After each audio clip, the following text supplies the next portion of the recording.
Do you want Instagrammers or TikTokers to post about your brand? Or do you actually want to engage creators who influence their audience to buy your product? If you're in the latter of those two, you've come to the right place. Welcome to Winfluence, the Influence Marketing Podcast.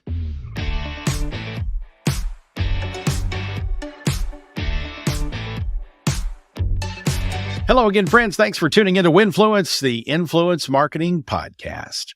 I threw out one of my Winfluence tips a few weeks back. For those who aren't aware, I record little 1-minute tips and ideas from time to time and post them as Instagram Reels or YouTube Shorts, sometimes on LinkedIn too. The one I'm referring to was inspired by a friend who asked how one would uncover the influencers online who really have true influence, not just followers or decent engagement rates, but the ones who can post something that drive people to actually do something or think differently about a topic or a product or a brand or a company. The answer to that question isn't what most people want to hear. You have to roll up your sleeves and actually do some digging. You have to triangulate social networks and content platforms and see who's being quoted in the media, interviewed on podcasts, speaking at conferences. But in my Winfluence tip, I shared one idea that always pays dividends for me. When I'm looking for a thought leader or a subject matter expert in a given vertical, I go fishing for the people who run groups. There's no influencer marketing software that indexes admins for LinkedIn or Facebook groups. You simply have to go find the groups that are active and engaged, look up the admin, research them. Sometimes you have to join the group and participate for a while before you get anywhere. The group leaders are gatekeepers for information for that audience. People join most groups because someone is helping filter out the spam and nonsense, so the content is more trustworthy and qualified for their viewing pleasure. Kevin Marcus Miller is a lot of things, and one of them is a Facebook group admin and owner. He is the host of the Marketing Agency Owners Group on Facebook, which, as of this podcast, has 52,000 members, and it's growing by hundreds of new users every week. I'm a member and was so impressed with what and how Kevin was managing everything there. I thought I'd have him on to chat about running a group, what goes into it, what brands should and should not do to be involved with one, and share ideas on how you can perhaps build one of your own to solidify your influence. We're also going to dig into those other hats I told you about. Kevin's new podcast, Agency Talk, is one of the newest shows on the Marketing Podcast Network. It was a spinoff of the Facebook group, actually. He's also a noted musician and songwriter and a survivor 12 times over of sudden cardiac arrest. We're going to weave our way through the many facets of Kevin Marcus Miller today on Winfluence. This episode of Winfluence is presented by Scipio.ai, where you can create a consistent flow of authentic user-generated content to fuel paid, earned, shared, and owned campaigns that set your content marketing on fire. One of the main methods of doing that is by shifting your influencer marketing focus to a community influence marketing one. That's where you discover the influential voices in your own community of customers, fans, and followers, and partner with them to create authentic content that recommends your brand. We've published a brand new ebook called The Marketer's Guide to Community Influence Marketing. It's a step-by-step manual that shows you how to do it. The result is a more cost-efficient way to engage creators and drive word-of-mouth marketing while capturing better performing content for your paid and owned social media efforts. Download the free guide by visiting getscipio.ai/guide. For those of you watching on the stream, I'll throw up a handy QR code you can scan to get there. Leave that up for a couple seconds. Folks, this isn't just a 2 or 3 page quick guide. It's a fairly hefty ebook written by yours truly, that's me, detailing how you can leverage community influence marketing to drive growth in your brand. Getscipio.ai/guide. Download the free ebook and start engaging your community today. Building or finding those who have built true influence. Kevin Marcus Miller talks Facebook groups and more. Next on Winfluence.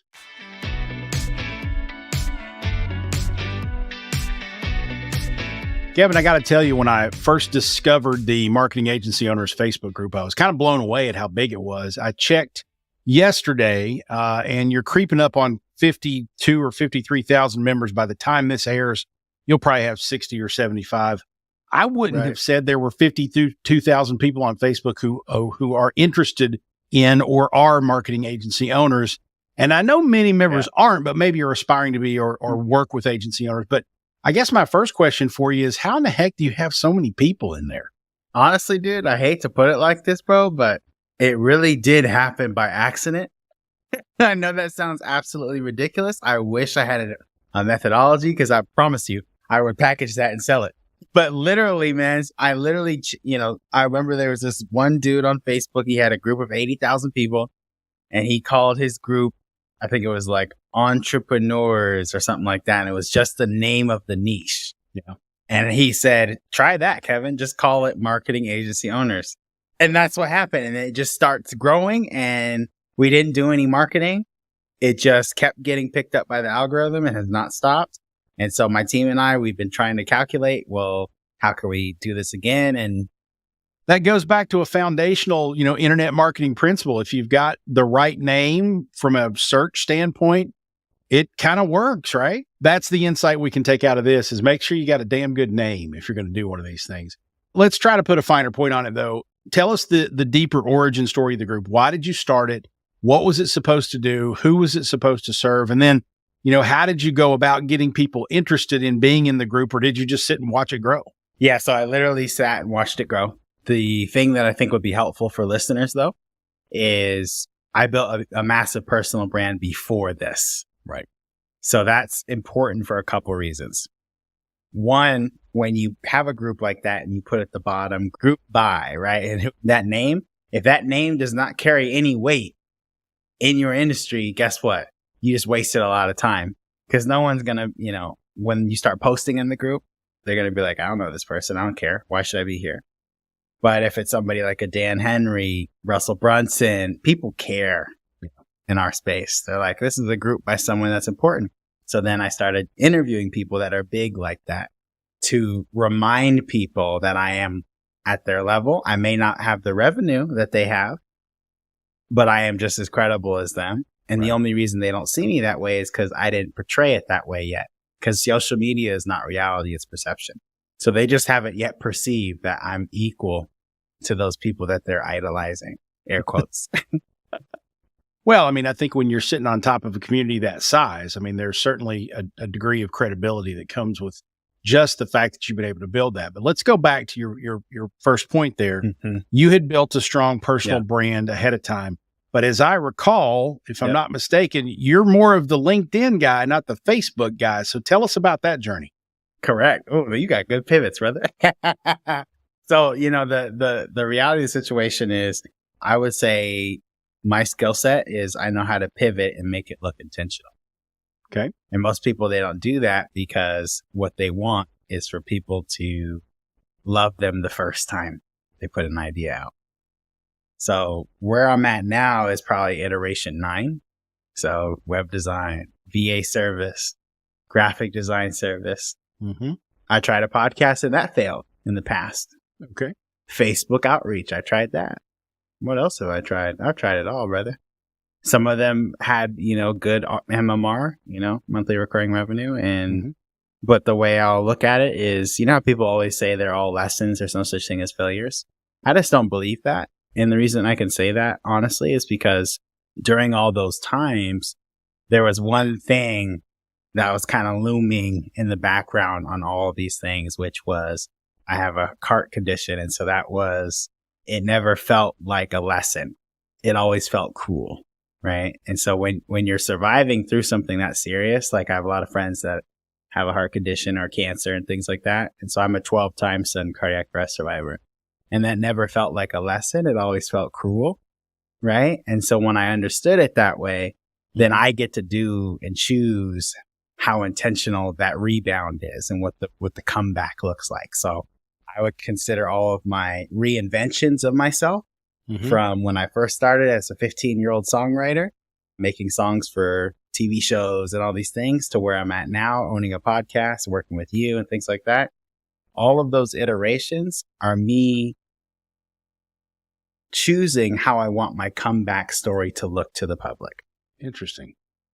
It's a really interesting and inspiring way of looking at it, because I think it's easy for people to, try a bunch of different things. And if they don't see immediate success, they consider that a failure. But then this entrepreneurial community has programmed us now to think that it's not a failure. It's just a lesson learned. But you literally are looking at, okay, I did this and it was great. You're taking all the positive out of it and kind of leaving the negative behind. Is that a good way of putting it?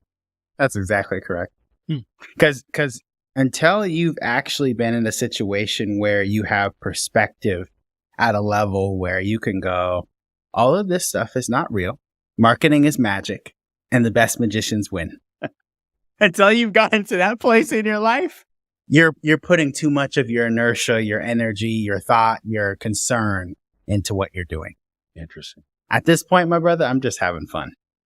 If it fails tomorrow, guess what? I'm going to have another thing pop in the next week.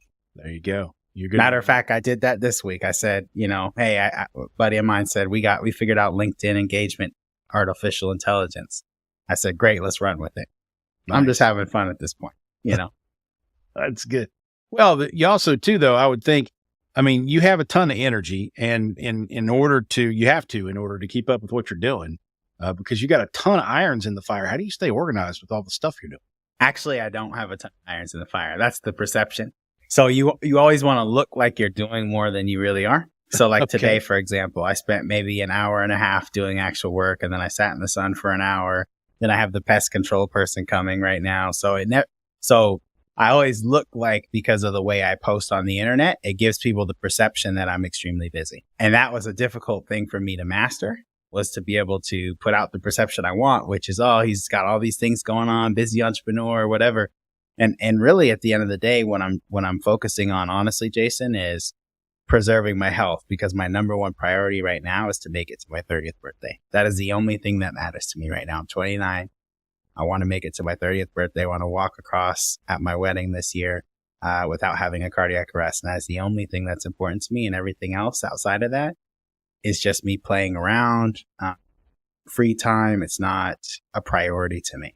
So I was going to ask more about, the Facebook group and other things, but since we're walking down that path, I'll flip the narrative here that I had mapped out for the conversation.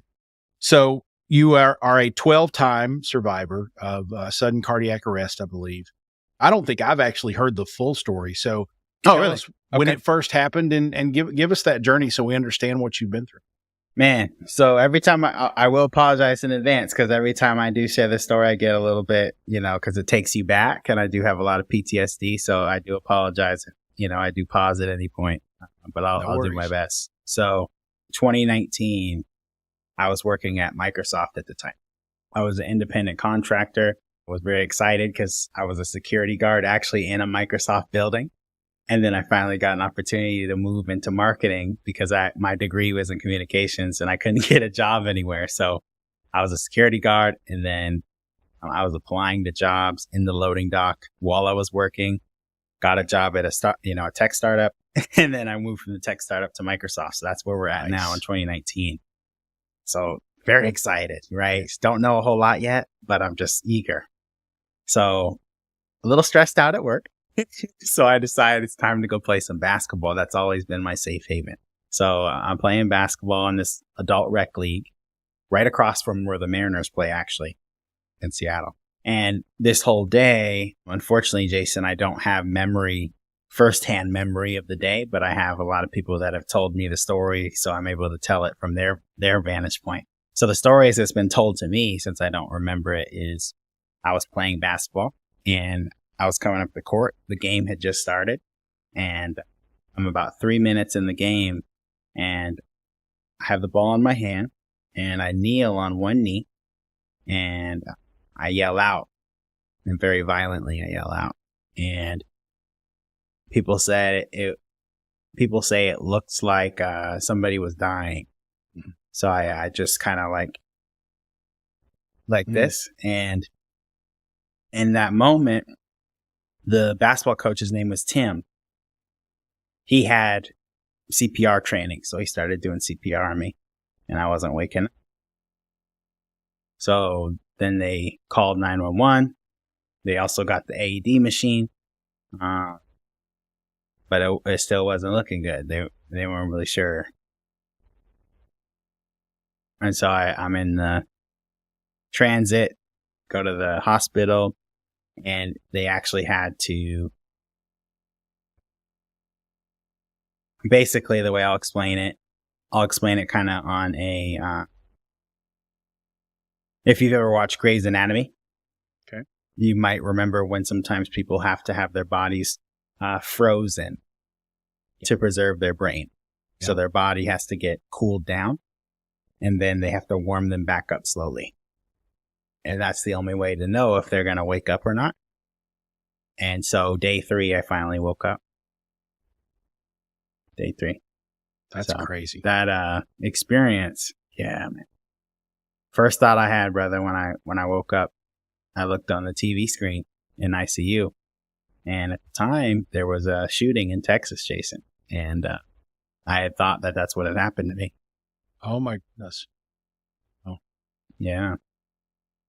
Well, thank God for the coach who knew CPR and the EMTs and everybody who got you where you are, to be able to get better. Cause you probably were on the cusp of not surviving and you're here. So thank God for that. Right. Yep.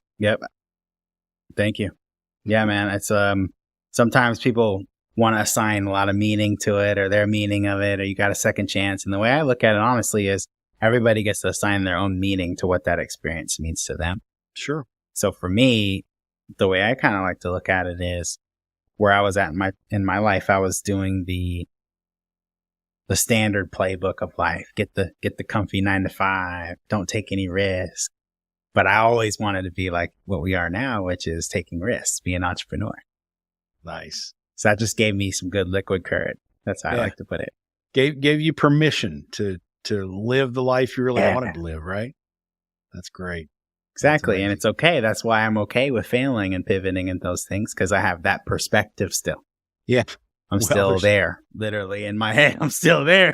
I was going to say, there's not a lot of people that have the perspective of, well, it could be worse. It could be, I'm sitting on a gurney, on my last legs. Very few people have experienced that. So it's definitely a different take on life after that, for sure.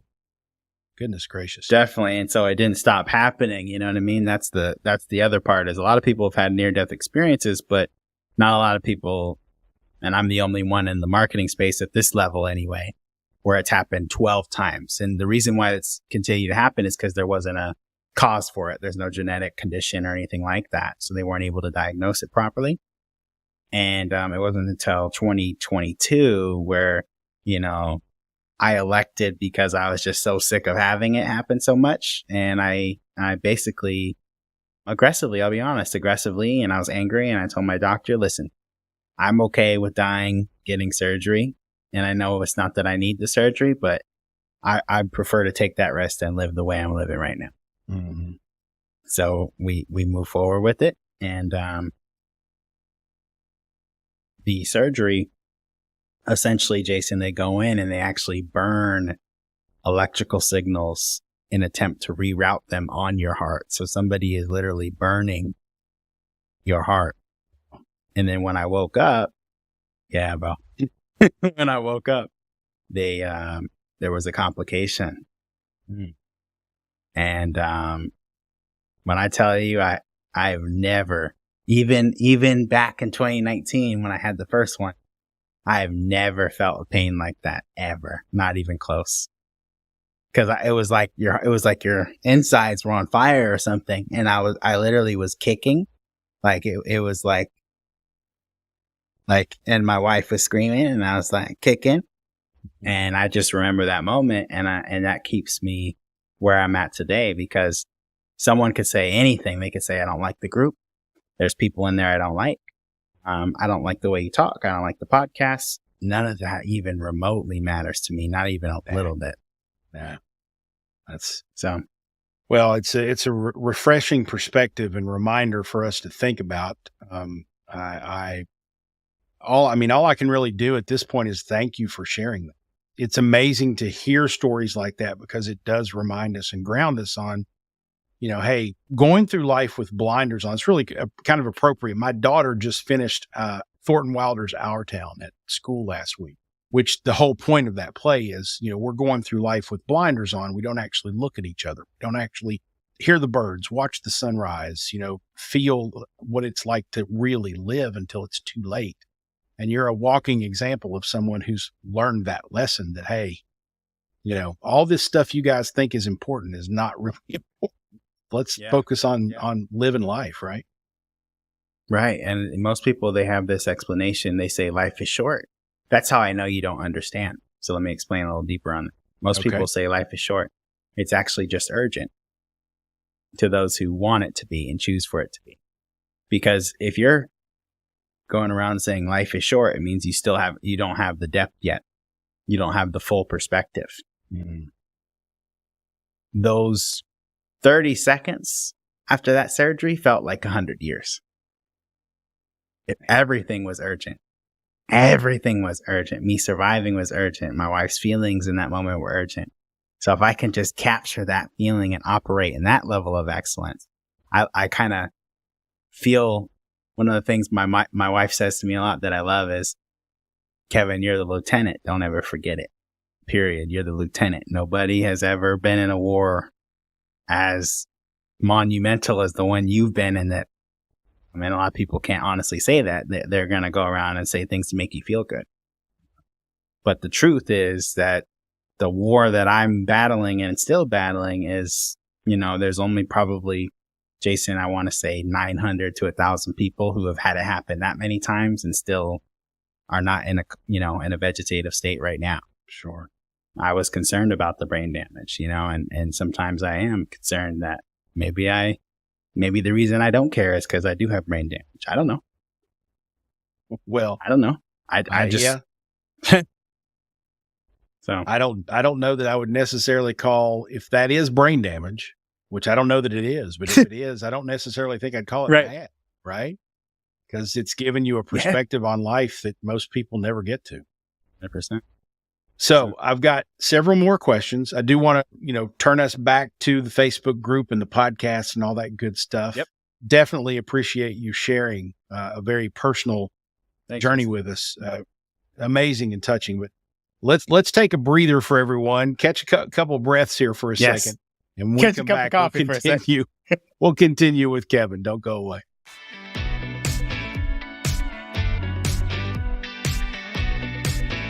Okay, Kevin. So you're sitting on this Facebook group of, 50, 60,000 people.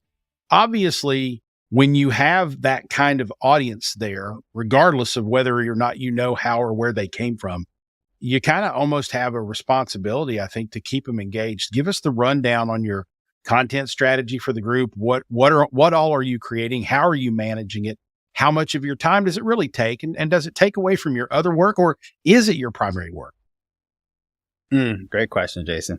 The first layer is I want to give a huge shout out to my friend Noah Sixberry. Noah was one of our first moderators who joined the group, and I like to think of him as kind of like a partner in this. Him and I together really build the vision as well as recruit volunteer moderators to keep the group in check, right? And what I mean by that is, obviously, people are going to infiltrate the group that shouldn't be there. And that's part of being successful. Name one platform that doesn't have that. Reddit, Twitter, Facebook. They all have people that should not be there that are making the platform not as useful to the people that should be getting value. So I understood that comes with the territory. So I take that approach first. So once I can accept that and understand that, not all 50,000 of these people have good intentions. Some of them are trying to scam or spam or whatever.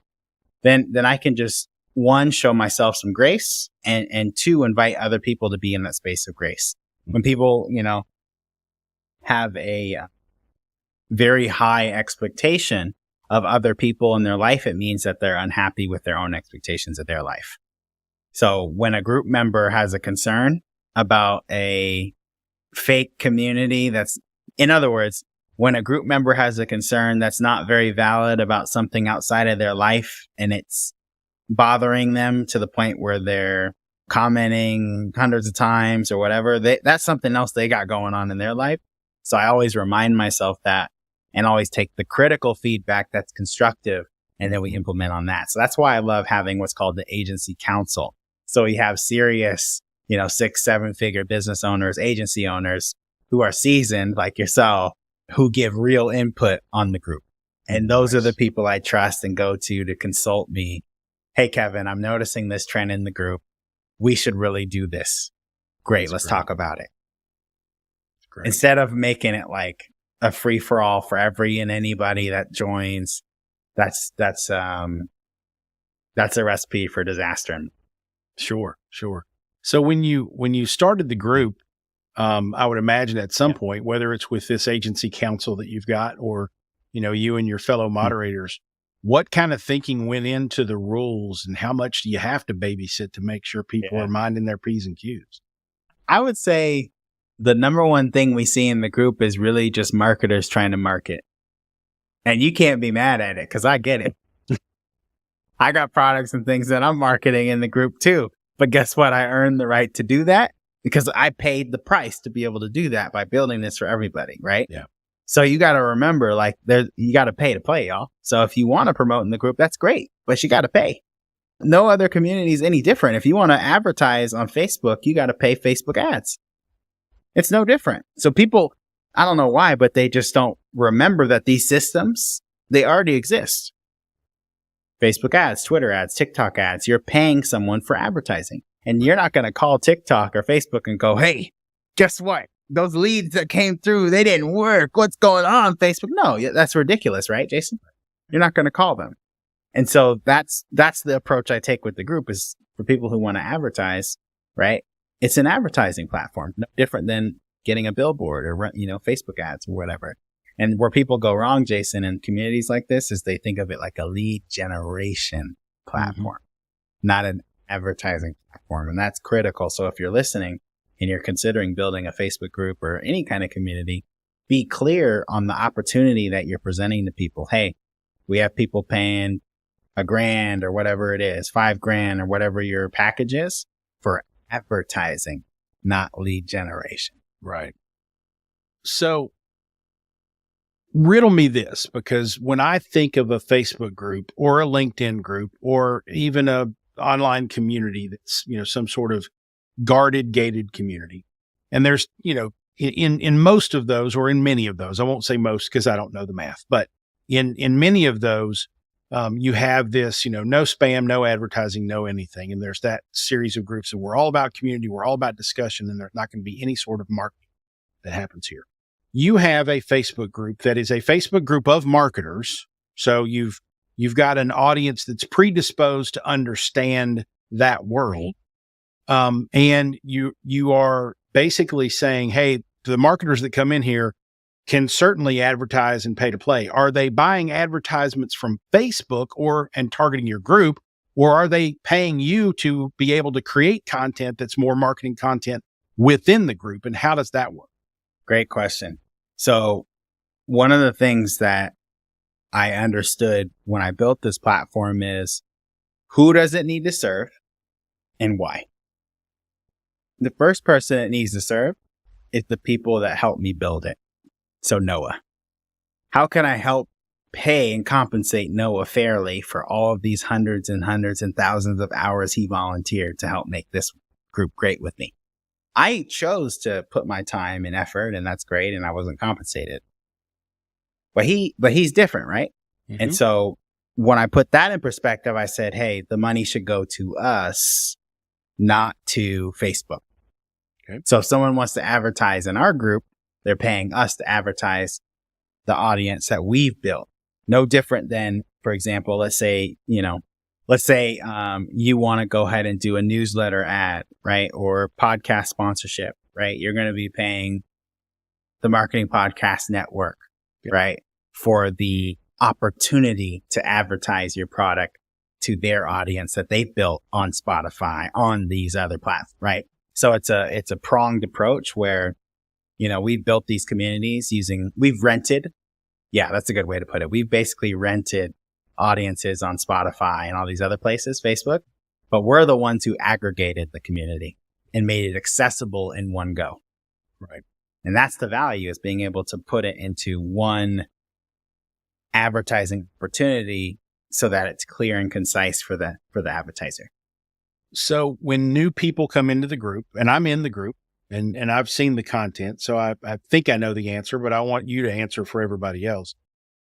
Where is the balance between allowing or permitting advertising posts, people who have paid you for the right to say something, sell something, talk about something within the group, and the organic communal piece of it? And how do you draw that balance? Because I would think, even though it is a group of marketing agency owner types, I would think if every single post were some sort of ad, it would turn people off. So how do you draw that balance? Yep. And so this is where the counsel comes into play, because sometimes I'm human too. So I'll look at it and I'll go, I don't care.